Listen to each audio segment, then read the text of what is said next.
Hi and welcome back. My name's Nick Muller and today I'm talking about freeing up time. So this is video blog number 7 and we're talking about freeing up time. So time management is an interesting concept. Essentially, when you're trying to shift from being a self-employed person, even an employee actually, employees, this is critical as well. You've got employee, self-employed, business owner and investor, and you're trying to shift from being a self-employed person to being a business owner.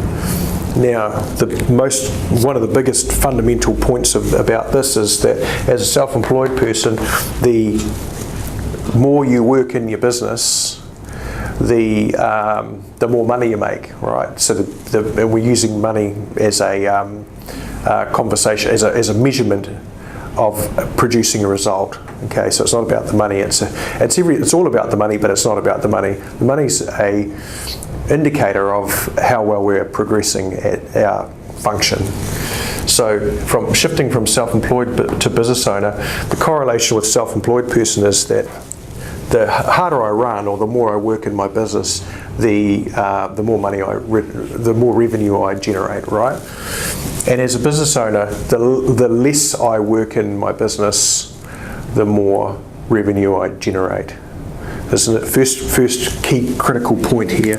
So we've got a correlation, more is more, and we've got a correlation, less is more as a business owner. Now the business might be turning over exactly the same amount of revenue, but you've taken, say, 6 months or 12 months to shift how you're operating.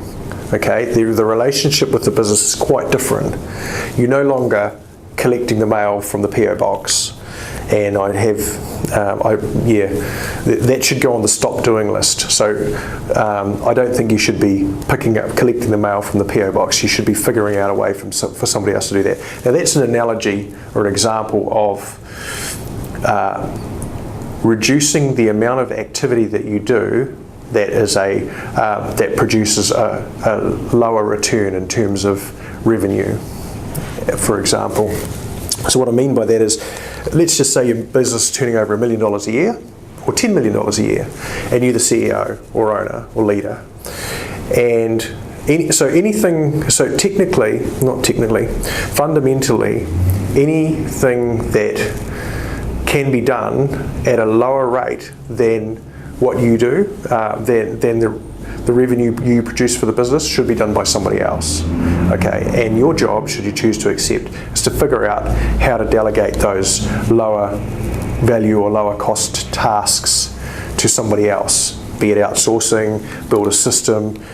Systems will help you do it faster, or outsource. So if you've got resource constraints, build systems around it and enable yourself to do it faster. If you haven't got resource constraints, build a system around it and enable somebody else to do it instead of you doing it. Okay, so that's the first thing. Second thing is that the old 80-20 rule, 20% of your time is spent, 20% of your time on 20% of the activity that produces 80% of the result.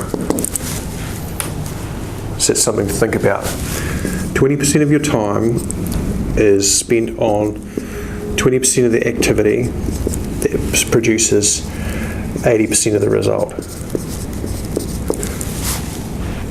So what would happen if you were to spend 40% of your time on the effective activity? Okay, so what would happen if you spend 40% of your time on the effective stuff? And the first thing is you'd have to spend 20% less time on the non-effective stuff, right? Now this is the access to actually producing more results. So if you increase that to 40%, you'd probably blow your results out of the water. You'd probably end up with something like 160%.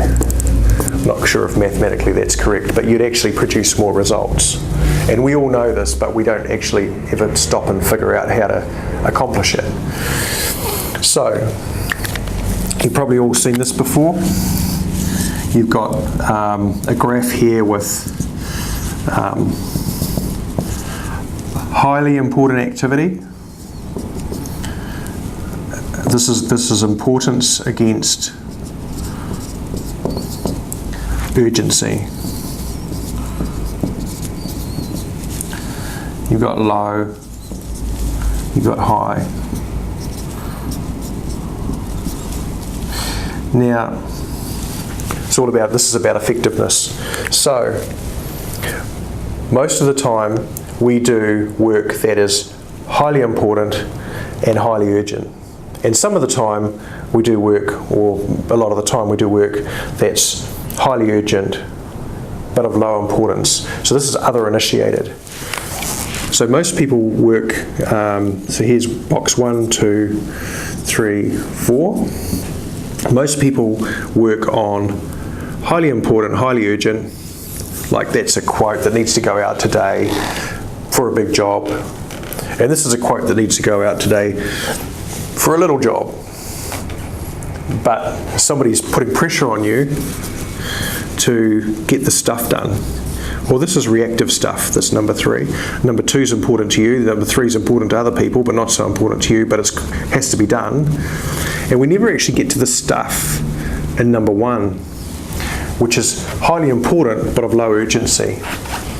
Okay, and one of those things in this box is planning,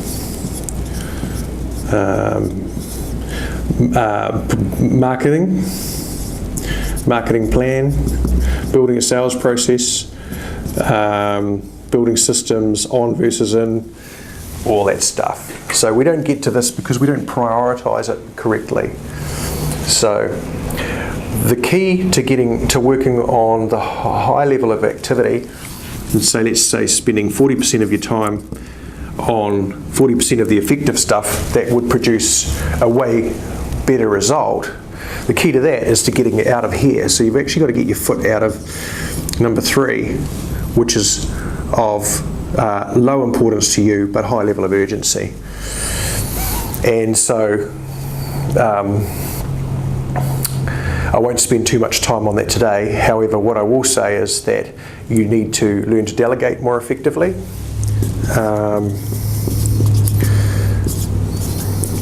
Reduce email, unsubscribe from emails, dump the stuff that's not important, delete, delegate, so I should put delegate, delete, dump, or you could do it now, or schedule till later, but if you're delegating to yourself in the future, you need to be very careful that you're actually going to put that in a spot that's going to, that you can commit to doing. So what I'm suggesting here is get organised. So rather than figuring out how you can do stuff in this quadrant over here, figure out how you can get rid of it, or shed it, or build a system around it and get somebody else to do it for you. So that's it for now for On versus In. We'll see you next time.